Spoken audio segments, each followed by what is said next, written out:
I just finished my 11th year here at University of Colorado Boulder. Oh, thank you very much. And I will say that being in such close proximity to NC Wit was one of the things that made me love it here in the first place. One of the reasons I was hired, actually, because this was a brand new department. I'm one of the founding faculty of information science here. One of the reasons I was hired was my expertise on technology ethics and law and policy, because there was this sense that this might be kind of important for technology as we move forward, and in particular for how we train students. And I've never known whether to be happy that technology ethics has ended up being so critical throughout my career. And when I came here straight out of my PhD, I had been teaching a technology ethics and policy class at Georgia Tech. And when I started it here, I had 1 week on AI in my tech ethics class. Then for a while, I had 2 weeks on AI. And now I have no weeks on AI because it is everywhere. I sometimes joke that being a technology ethicist means that I just make slides look like this over and over until I retire.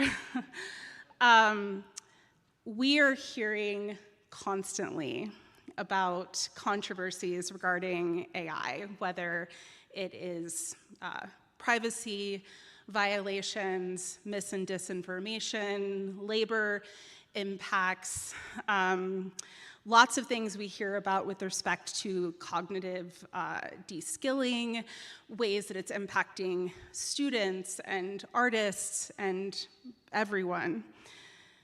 I think we're facing a kind of reckoning, but in multiple ways, right?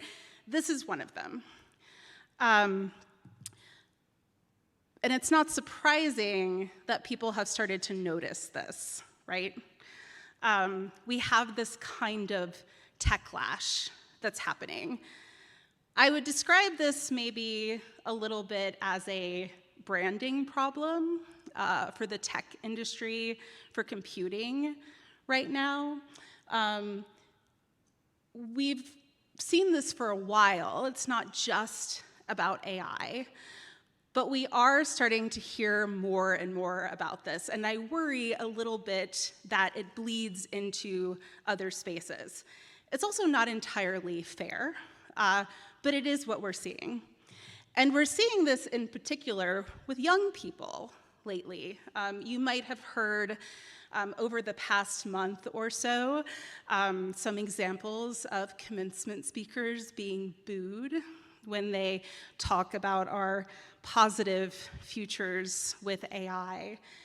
And I think that some of the reaction to this has been maybe a little bit of a misread of the room. I don't think that the students who were booing AI were all unhappy about technology's advancement. I don't think that they are necessarily fearful or that they don't want to learn new things. I think that a lot of people who critique AI actually understand it quite well. In fact, maybe they have a similar kind of position that I do. Sometimes people ask me if I am a technology optimist or a pessimist. And I sometimes say that I am a deep technology optimist who thinks that it is incredibly important to think like a pessimist. I think that if we want technology to be the best that it can be, to help people more and to hurt people less, then it is our obligation to critique it, which is an idea that I will come back to a fair amount.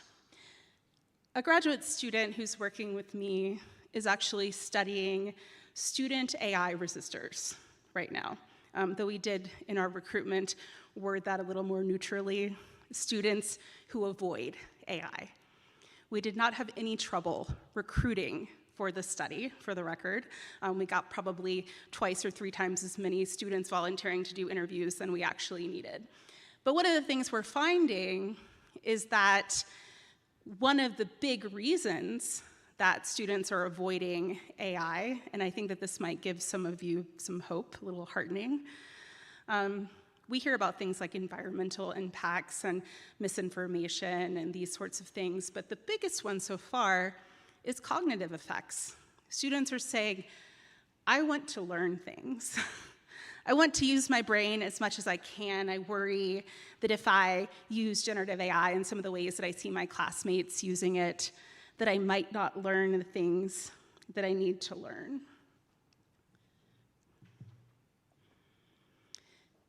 And we're not seeing this just among, students outside of STEM. We hear this a lot from computing students as well, the kind of thing that Ken was talking about this morning. I want to learn how to code. But at the same time, I think a lot of students are concerned that what they are training to do will be automated away by the time they finish training how to do it, because they're hearing that from their future employers. We're seeing tech companies lay off thousands and thousands of people all at once and blame AI for it. And I will say, I do think that some of that blame is a little bit of AI washing, but it's non-trivial, right? This is something that students are thinking about. Also, if I keep looking down at my phone, it's partly because I can't see what slide's coming next. So just making sure that I'm on track. This is actually part of the setup for a point that I want to make about the kind of reckoning that we're in right now. Because I do think that we have this PR crisis for tech right now. People thinking that AI and tech companies, by extension, are not thinking about ethics and they don't care about how this is impacting us. And I also think we're having a bit of a reckoning, a bit of a crisis with computing education in the sense of if AI can code for us, if I don't need 4 years of programming classes, then what am I doing here? And I think that these two types of crises are not unrelated, in part because both of them point a little bit to what is computing? What do we perceive it to be? This is a quote that I'm going to attribute to someone in a moment, but it's about what gets people into the field of computer science. What keeps them there? What is in the rosy predictions and imagined computing futures? And what are people anxious about when it comes to computers? What shows up in their Black Mirror kinds of futures? The answer to both of these, actually, is people. People are at the center of our utopian visions of AI, right? The utopian future of AI is supposed to be that it helps us do things so well that we don't have to do the things we don't want to do anymore. We can spend more time being creative or whatever it is that we want to do. We can work less. We can have a 3-day work week. Also, AI is going to, help mitigate climate change, save the planet to save the people. It's going to cure cancer, save people's lives. At the same time, the harms associated with AI tend to also be about people, impacts on people. People are going to lose their jobs. Some people, particularly those who are already in a vulnerable position, may be dealing with certain types of psychosis. We're dealing with the impacts of misinformation, privacy violations. All of these kinds of things are about people. This quote actually is from Michael Correll, who is now a computing faculty at Northeastern, and this blog post that he wrote is about the othering of HCI. human-computer interaction, the subfield of computer science that is about people.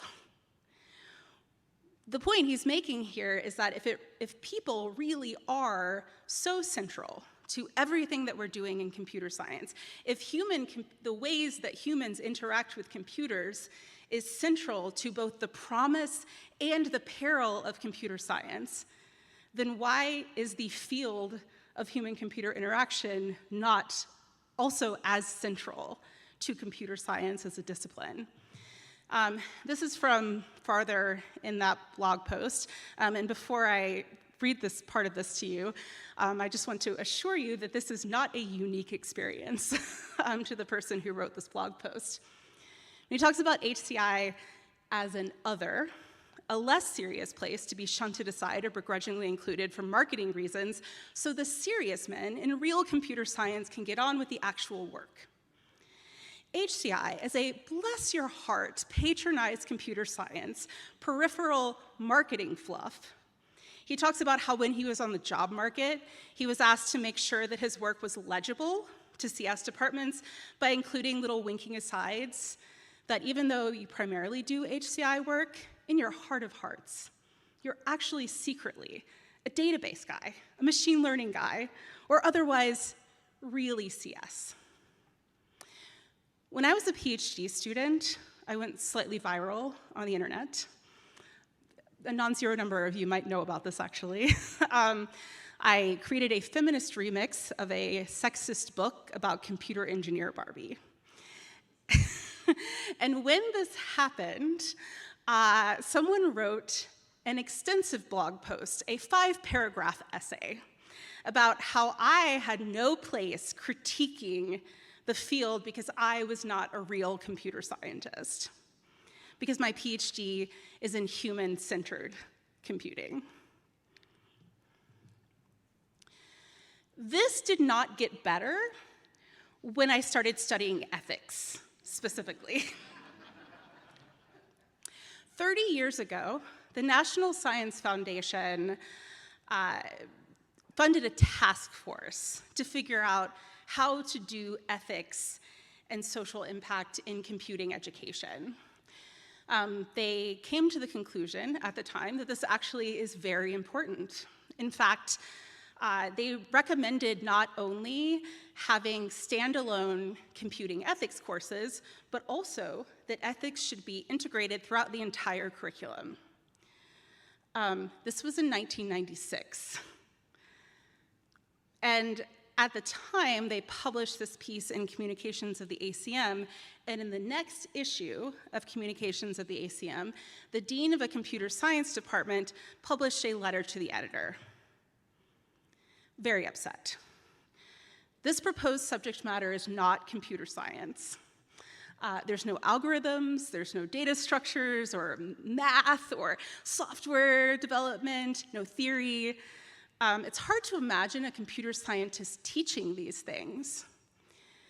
And it's not that ethics isn't important, but discussing the social and ethical impact of computing is not doing computer science. So I came across this letter when I first started studying computing ethics education almost a decade ago now. And I've done a lot of work in this space since then. Here are some paper titles. I have designed and evaluated ethics-based programming assignments.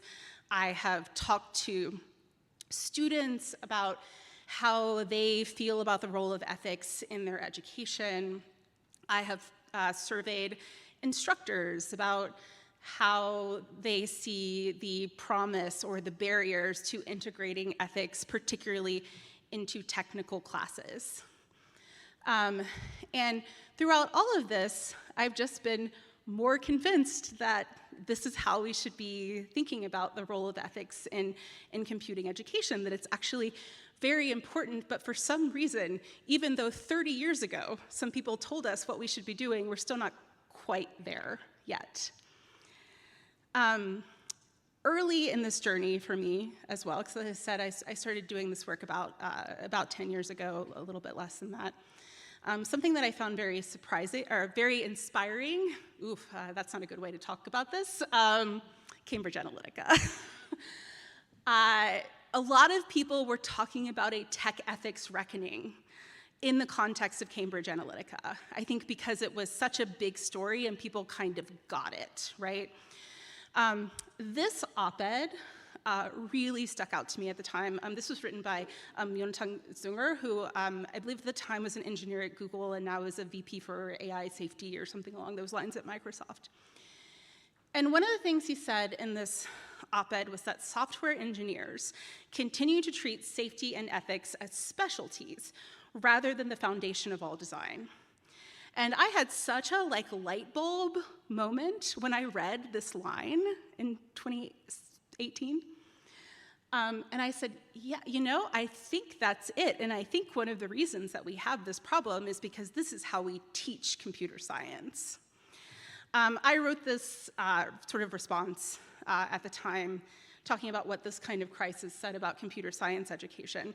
And one of the reasons was because I'd started thinking about this actually while I was teaching that class at Georgia Tech.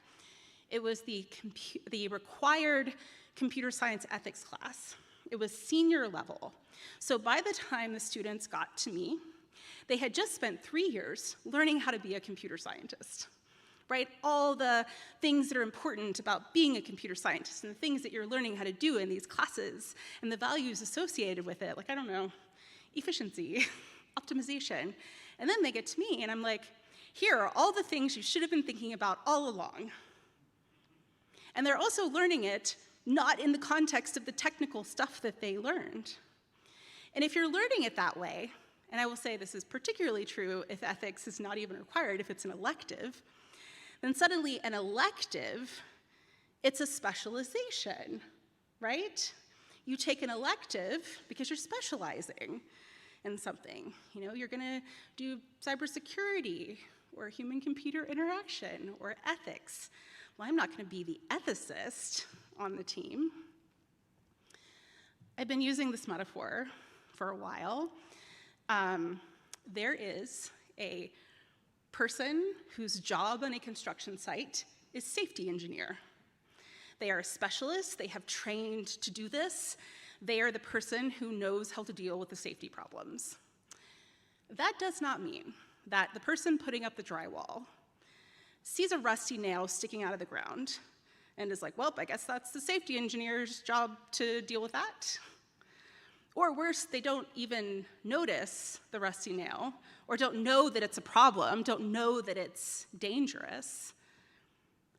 It's everyone's job to at least low bar, know that the rusty nail is a problem. Hopefully, know how to pull it out and deal with it themselves, but at the very least, go ask the safety engineer for help. This is what I mean by ethics should be everyone's job, at least to know enough to be able to spot the problems and ask for help when you need it.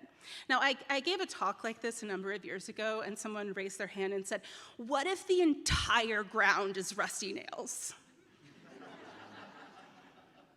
They were coincidentally talking about AI, even at the time. This was 2019. And the only thing that I could think of in response to that was, in that case, it's super important that everyone knows how to deal with the nails, because otherwise you're never going to get rid of all of them. And a lot of people are going to get hurt. In the context of AI specifically, I actually did an analysis a number of years ago. I believe we pulled this data in 2018 or so. We were looking at how ethics was incorporated into AI, machine learning, and data science classes, technical classes. We're looking at public course materials like syllabi, when they were available, course descriptions, that kind of thing. 12% of AI, machine learning, and data science courses in their public materials had any mention, very generously defined, of ethics. Even it was just a nod to differential privacy, we counted that. And one of the courses for which this paper got its name had a list of topics for the class, like one of those class calendars, here's what we're gonna do week to week to week. At the very end, ethics, if time allows. So I've been doing this work for a long time, and I've thought a lot about what the benefits of ethics and integration actually are. So one thing is that it ensures that anyone who takes any computing class hears about ethics, which is important because A, lots of people just take one coding class, and B, some people drop out of Harvard to start a social media company maybe before they get to their required senior ethics class. It also avoids isolating ethics from its context, right? You should be learning the things that are relevant at the time you're learning them. So when you are learning about the role of training data in building a machine learning model, you should learn about data provenance. Where did that data come from? Maybe thinking about privacy, maybe thinking about copyright. Also, bias. And if you build a machine learning model that is biased, guess what? It was bad. You did a bad job. And the only way you're gonna do that is if you're learning about the ethical considerations while you're learning to do the technical thing. Because this emphasizes that ethics is part of the practice of computing, and not an add-on. It's not something you do later. And that thinking about ethics is part of doing computer science. And this is the first part of what I mean by ethics for everyone. All technologists, everyone who is touching technology, everyone who is writing a single line of code, part of what you should be doing is thinking about the human impact of that code. And this idea of how are you thinking about it while you're doing the thing has came up a lot in one research project that I did where we did focus groups with students who were in capstone or group projects together. This is the part of computer science curriculum that is supposed to be simulating the real world, right? The capstone project. So we talked to students who were doing that about whether they thought about or were encouraged to think about ethics as part of that, and the answer was mostly no. And one student said, well, if this is supposed to be my job as a software engineer, then why isn't it a functional requirement? And the answer is it could be, right? Like we could make it that. But you do need to think about this and encourage it, particularly for students. Another study that we did was interviewing graduating computer science majors about how they decide where to take a job. One of the things we wanted to know was, are they thinking about the ethical reputation of the company?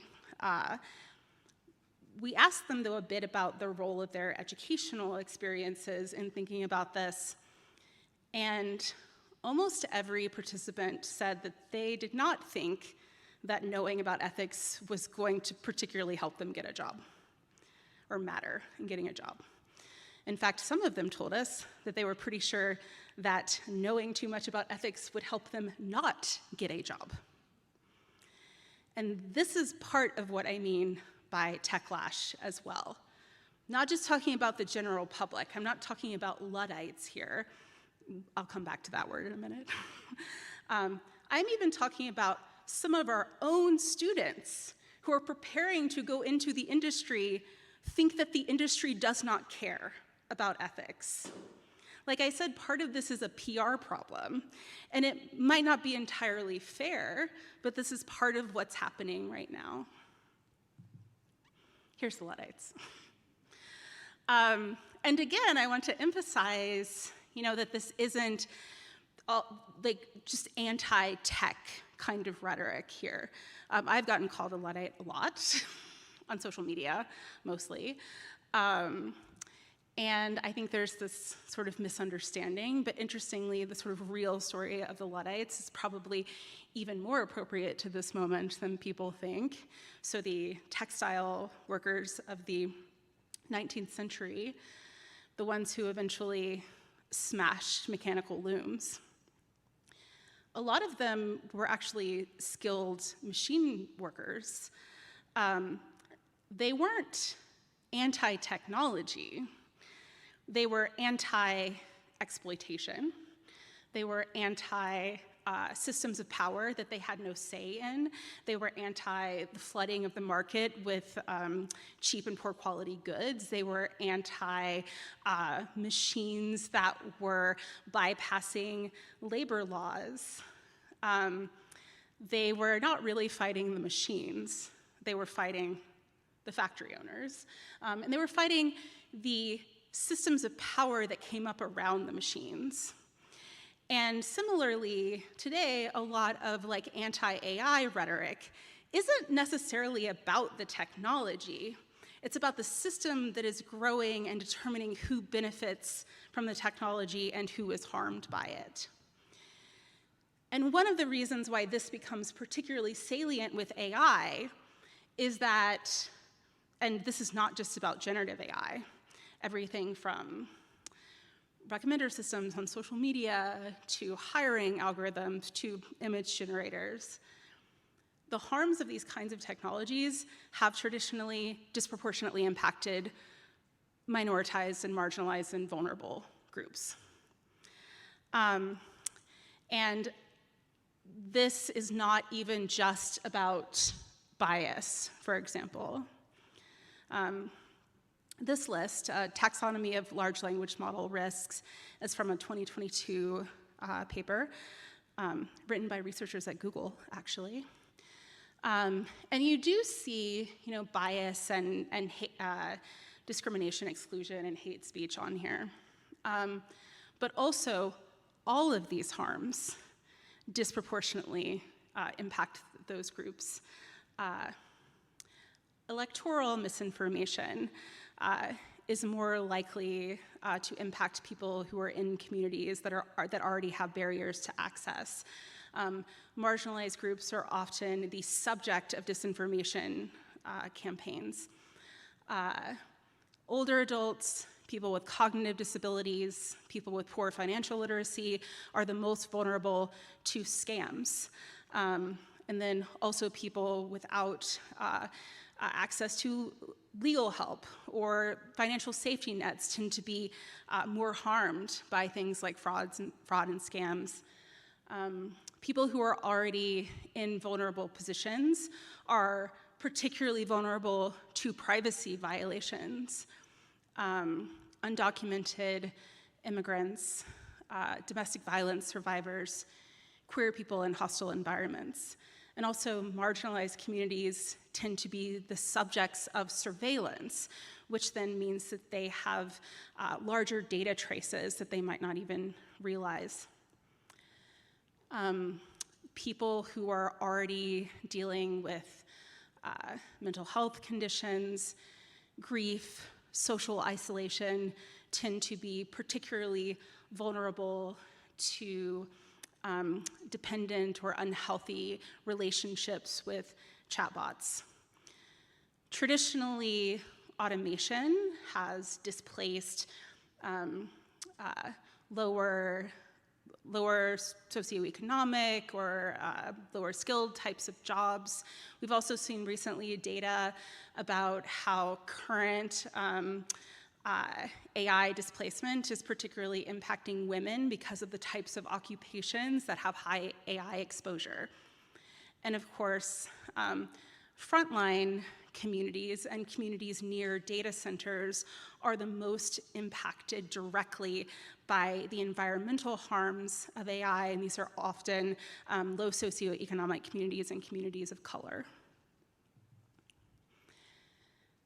And unsurprisingly, a lot of the types of communities and people that I just mentioned are also the ones that are least in the room when it comes to decisions around what technology, what AI is and how it will be deployed. And this is not to suggest that more diversity in tech will solve all of our ethical problems, in part because that burden should not be on the shoulders of, the people in the room who are probably already being harmed the most as well. But I do think that if at the core of a lot of these issues is people, then we need to make sure that people is not just a very narrow slice of that. I imagine that some of you in this room might actually already be familiar with this research about subfield prestige and gender inequality among US computing faculty. And if you haven't, you should totally look this up. It's very methodologically interesting, but I am just going to give you the headlines. So this research was about the prestige, mostly based on faculty hiring of subfields. I suspect that what I'm about to show you is not going to shock you, given the rest of this conversation. This is a list of the subfields of computer science that they looked at, ranked from least to most proportion of women faculty. And right there at the bottom, very, very, very bottom, human-computer interaction. Above that, interdisciplinary computing. I'm not 100% sure where ethics fits in here, but my guess is somewhere in between those two. It will probably also not surprise you to hear that the, what was it in that quote? Something about PR fluff, that human-computer interaction is also the least prestigious computer science subfield, at least when they did this research. And there is actually a strong negative correlation between percentage of women in a subfield and the prestige of that subfield. And if we go back farther, something else that we will learn is that women students shown in one study were more likely to pick computing electives that included human-computer interaction and ethics. So if we go back to Michael Correll's quote here about human-computer interaction, and I would put ethics under this umbrella as well. This idea that it's not real computer science, you know? The men need to get on with the actual work. And the subfield prestige thing tracks too. You know, I have many friends who are HCI researchers in traditional computer science departments who, and I want to emphasize that I am not talking about anyone here,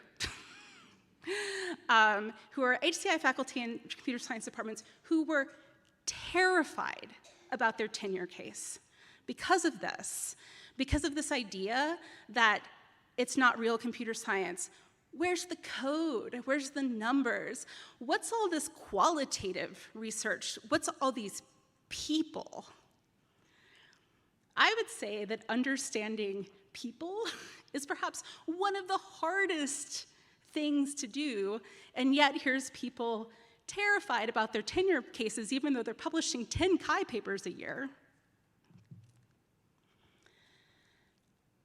And so if we're thinking about, again, this idea of like, what are we teaching computer science students? And who knows where this is gonna go? We had a whole conversation about it this morning, great panel, by the way. If we are potentially in a world in which we don't need maybe 4 years of programming classes in order to be a good software engineer, then part of the question becomes, well, what is a good software engineer then? Or what do we need to learn? And I don't actually find it very surprising that we're seeing headlines like this as well. Because if we maybe don't need as much training in coding because AI can help us with it, then maybe things that really do start to matter a lot are soft skills. But things like judgment, communication, collaboration, design, these things can potentially become really important, and they should be part of what computing is. When I wrote this piece in sort of response to the whole Cambridge Analytica thing, I had this very pithy tagline that says, if you work in tech and you're not thinking about ethics, you're bad at your job. Some people did not like that. I still believe this. And I would say that like this is sort of the thing that I have been trying to, for the past 8 years or so, like sort of nudge into the computer science education community. And today, I would say that part of the way I would think about this is also that if you're building AI and you're not thinking about ethics, then you're probably building bad AI. You're bad at it. You're bad at your job. And a problem that we have right now is that a lot of people think that that's what's happening, right? And again, not all of that is necessarily fair. I think a lot of what we see, a lot of stuff is happening behind the scenes that we're not seeing. I personally get very frustrated by basically, how could anyone go work at, whatever tech company you find the most objectionable? Because, one of the ways that I think about that is, well, we have 3 options. One is said company ceases to exist. Most of the time, that's not going to happen. Another one is only unethical people work there, or some ethical people work there. And I feel like of those last 2 options, like one of those is probably better than the other, and so I don't want to discourage good people from trying to do their best. But one of the things that we've seen from research in this space as well is that even when people are quite good at figuring out what the ethical issues are, sometimes they don't have the power to do anything about it. I thought I had one more slide here, but let's do a little bit of a segue into this. So one of the things that I was thinking about with respect to AI for everyone, which was the framing at the start of my talk, is what I've been talking about so far, that everyone who is studying tech, who is working in tech, should be thinking about ethics. We should be thinking about teaching students that way. When we're in tech and we're hiring, you know what the best thing that could possibly be done to force ethics education into computer science curriculum? If Google starts asking about ethics in their technical job interviews. I guarantee you that every computer science department in the country would start pushing ethics if suddenly tech companies made it clear that they were going to hire students who knew about ethics. So there are lots of things that we can think about here, right? But like, ethics should be for everyone in that space. But another way to think about this is also, what does it mean for everyone else? When we talk about AI literacy, which we are hearing about a lot, I've been thinking about it a lot because I'm at a university, and we sure are hearing about it a lot, right? What is AI literacy? One way that people sometimes think about it is like how to build AI. AI literacy is just for the computer science students. It's, the deep technical, we're going to build it. I think that you can be AI literate without needing to build the technology directly, without even needing to write a line of code. Another way that we sometimes think about it is how to use ChatGPT. Like, oh, we're going to have an AI literacy workshop at my workplace, and someone comes in and is like, here's how to make a ChatGPT account. I don't think that that's AI literacy either. Not even prompt engineering, really. What I do think is important is understanding some basics of how AI works on a technical level, because that helps you understand both what its limitations are and what its capabilities are. But also what ethical issues it raises, including possible harms to yourself and to others. And especially these things together help you think about how to make informed personal decisions around smart and responsible AI use. Now, I will say this is a definition that I've been thinking about mostly in the context of students. However, I think this is true for everyone. I think everyone's needing to make informed personal decisions around whether and how and when to use generative AI tools.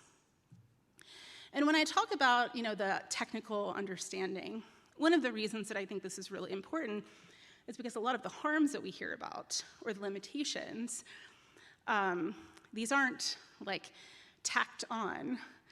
They are often sort of fundamental to the way that the system works. Suddenly, hallucinations, or the way that large language models can be incorrect makes a lot more sense if you understand how they work, if you know that it's not just a search engine. Also, if you understand why a chatbot is overly agreeable, why it can feel like a friend, then that might influence how you decide to engage with it. But also understanding the technical underpinnings help you see why it's as good as it is, too, like why it's so impressive. And then it doesn't seem as much like magic anymore. And so I think that this is an important thing for sort of like everyday generative AI users to be thinking about. But then also, I think that it's important, and we're talking about AI literacy, to make sure that someone who takes an AI ethics class is perhaps equally AI literate to someone that takes a machine learning class, and that you would need to do both of those to be sort of like max AI literate. Because also, in addition to how it works technically, you need to understand what kinds of things AI gets wrong and why, who AI is harming and how, and what AI can do to you. And again, this last one is the kind of thing that I think that students are more cognizant of than we realize, which I think is actually really important. Some of you might be familiar with Eliza, the OG chatbot from the 1960s, sort of psychotherapy Mad Libs. This chatbot, when you interacted with it, you would say, I'm so sad today. Why are you sad? Oh, well, I saw my mother. Tell me about your mother. And the creator of Eliza, Joseph Weizenbaum, actually later in his career became a staunch AI critic, in part because he saw the way that people were interacting with Eliza, and he found it kind of upsetting. That even when people knew that it was a machine, they were still sharing their deepest, darkest secrets, or asking him to leave the room to give them privacy to interact with this and this kind of thing. So this is the kind of thing that he found kind of upsetting. But also, in an early writing that he did about Eliza, he wrote this: machines are made to behave in wondrous ways, often sufficient to dazzle even the most experienced observer. But once a particular program is unmasked, once its inner workings are explained in language sufficiently plain to induce understanding, its magic crumbles away. And it stands revealed as a mere collection of procedures, each quite comprehensible. The point that he's making here is that technology really can seem like magic until you understand how it works. And I've actually never been someone who thinks that like everyone needs to learn how to code. But I have always thought that everyone would really benefit from the basics of computational literacy such that you get this far, right? Understanding what's behind the machine makes it feel less like magic. The problem here today is that it's a lot easier to explain how Eliza works than it is to explain how a large language model works in ways sufficient to induce understanding. But I do think that we should try. because the less that the technology feels like magic, the more that you understand how it works, the more you can understand how it's working on you, and the more you are empowered to critique it. And even if we don't have, as much diversity in tech as we would like, the more people who are empowered to critique, the more diversity of people we will have critiquing technology. I have been working on this myself. I will say, some days I'm happier about my decision in this sense than others. But I have, for the past 5 or 6 years, been making a lot of social media content about AI ethics. This is a sort of post hoc curated syllabus of 300 or 400 short form videos still in progress. Again, this is mostly about ethics, but recently I started thinking about this literacy issue in the context of how does stuff work. And so I've been doing this series of videos about how large language models actually work. And I mean, things like there's a video on self-attention, and one on transformers, and one on reinforcement learning from human feedback. And the reason I'm doing this isn't because I think that everyone, needs to go build AI. It's because I think that there is some sweet spot in between it's magic, or actually even in between it's a next token predictor and I took a machine learning class, right? There's something in between there that seems to really help people feel informed in a way that they can make the right kinds of decisions. So the thing that I was saying about the informed personal decisions about AI use, once you understand enough about it, you might make the decision that you are going to be a responsible AI power user. Maybe you are going to reorganize your entire life around Claude. Maybe you're going to make a startup and build your own AI tool. Or you also might learn more and decide that the responsible personal choice for you is to not use it at all. But people should be making those choices based on as much understanding as they can have, both about what this technology is and what the impacts are. And all of these things, I think, together sort of point to things that we can broaden our conception of, sort of going back to the umbrella of AI ethics for all. One is what counts as computing as a field, and what it means to be good at it. Because what counts impacts a lot of things, like what's considered rigorous and what's celebrated. We should be thinking about this in terms of the classes that we teach, but also the faculty we hire. Perhaps a faculty hire that would be great right now would be someone whose research area is computing ethics. Maybe give them tenure and don't make them worry about it. And these kinds of things also influence who belongs in the field. And this isn't an entirely gendered issue, but that's clearly part of it. Also broadening our conception of who is responsible and accountable for technology, not just the safety engineer, but everyone needs to at least be able to spot the nails. And what AI literacy means, not just how to use AI or not just how to build AI, but also what its impacts are. And all of this also influences who gets to be an expert. Again, the person who takes the AI ethics class has one really important part of a bit of expertise. The person who takes the machine learning class has another. Those are equally important. And who is empowered to critique. I wrote this in the context of students specifically, but I also think that this is more broadly applicable. This idea that this isn't just about building AI or even learning how to use it.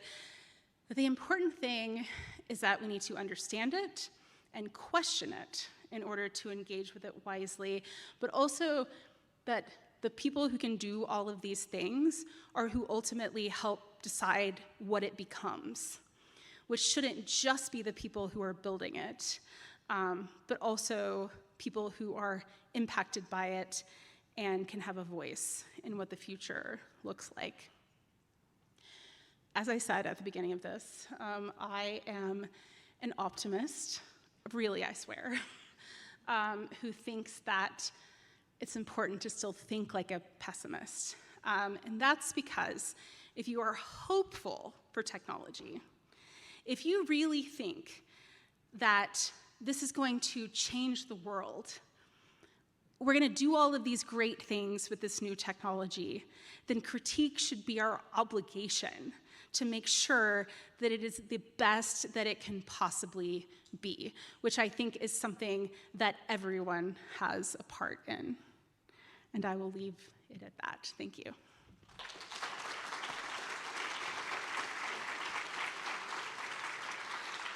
And there are people running mics, so hands for questions.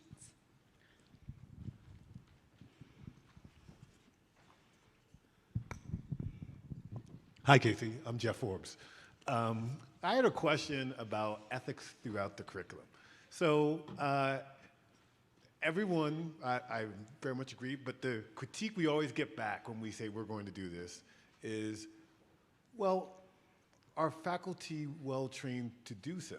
You have a lot of expertise in being able to talk about these issues to students of all kinds. Do you trust all of your colleagues to do it as well and as carefully? Thank you for this question, Jeff, because I've gotten it so many times that I have the answer.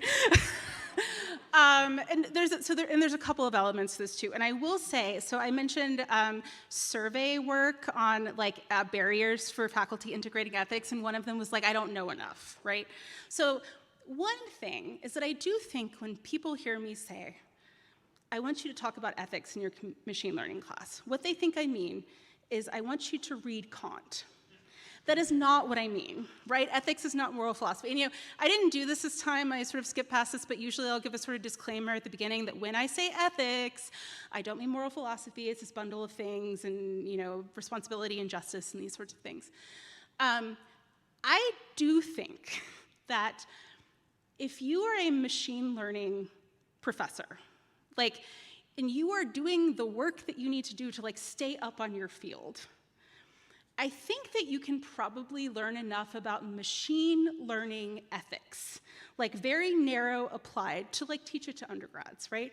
I do actually trust my colleagues to be able to do that. I think people think that it's a higher bar than it actually is. However, I will say that I don't think that's sufficient. So, one of the things about the NSF task force was that they said there should be both standalone classes and it should be integrated throughout the curriculum. And I think that's really important. I think that there should be also ethics education that is coming from experts. Ideally, in the computer science department, and again, I say that in part because I think that who we hire is a signal as to what is computer science. However, there's also great faculty, usually across, here, I think Ken mentioned earlier that there's an ethics requirement. One of the classes that counts towards that is my class. Another one's a class that Bobby teaches in computer science. There's also an applied tech ethics class in the philosophy department. So I think that we should have both. But I do think that the I don't know enough is a little bit of a cop-out. But here's another finding from that survey. The only statistically significant finding we had was that the only thing that was predictive of whether someone taught put ethics in their technical class was when they reported having a community of people to talk about ethics with. So I actually think that communities of practice can be really, really powerful around this as well.